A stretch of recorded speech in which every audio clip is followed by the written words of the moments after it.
All right. Okay. This video is basically just the verbal of the blog that I recently uploaded called Relationships 101. I hope I'm not too low. I hope you guys can hear me. But basically, I said this is the verbal. This is the video to the blog that I recently uploaded called Relationship Baggage 101. So I'm just making a video basically because some people are a little ADD and can't sit up and read paragraphs upon paragraphs of stuff. You know, I'm one of those people. Sometimes I just don't feel like reading all that. I'd rather sit and watch a video, somebody saying something to me, you know, so it can get directly into my mind. So basically I'm going to skim over what I was saying in the blog. Somebody recently told me that it was direct advice, but, you know, it was so profound. I was like, I have to share this. You know, I hadn't thought about it that way. I guess, you know, age just brings wisdom like that. So they told me that every time you catch feelings for a person and you end up dating them or in a relationship with them, that postpones the meeting of and or beginning of the relationship with your life partner. So, you know, I started thinking about it, and I was like, wow, that's so true. It's so true. Like, I never really thought about it that way. And after being in so many relationships that didn't go as I would have planned them to go, it proves to me that it is true, because it's like, oh, this guy is different than the other guys, you know, so he's got to be the one. We're opposites, so, you know, that means we're going to stay together, blah, blah, blah. They all end, and it's like, wow, what happened? But I'm not going to keep babbling.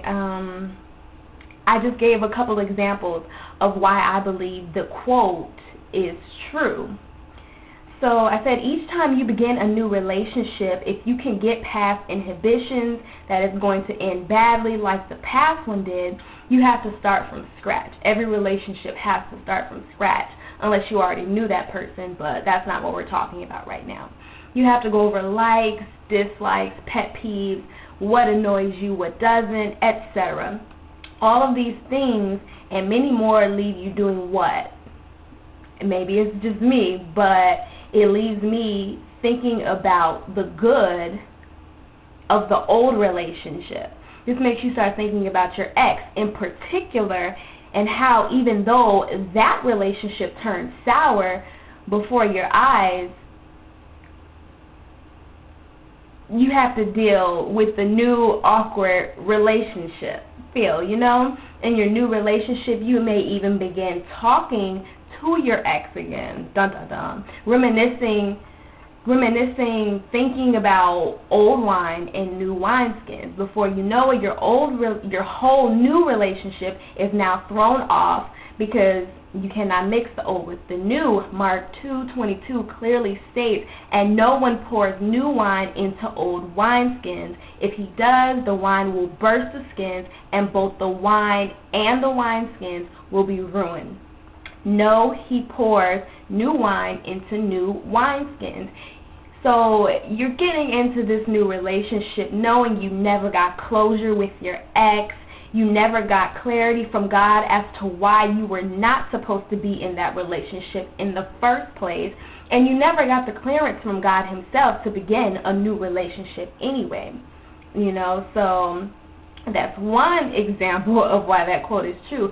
Next comes the ending of your new relationship, because of all that thinking of your new ex and talking to your ex is going to throw your new relationship off.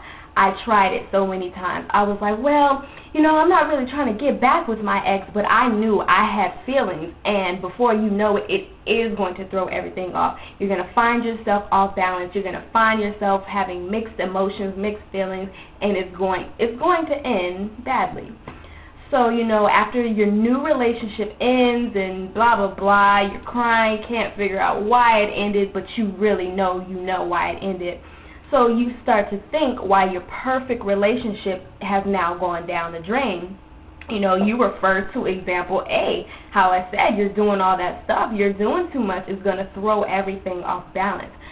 So you're trying to heal your own wounds, actually believing that it's working, but someone else, very wise, once told me that we mistake God's deliverance for our own willpower. And I was like, wow, that's so true when he told me that.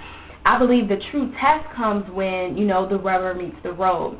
You'll see if you're really free from that hurt, or if the hurt is just lying dormant when it comes down to choosing a side. This is what they mean when they say baggage. I never really thought about it that way. When I thought about baggage, I always thought about having children out of wedlock, bad credit scores, low income paying jobs, blah, blah, blah. The obvious stuff.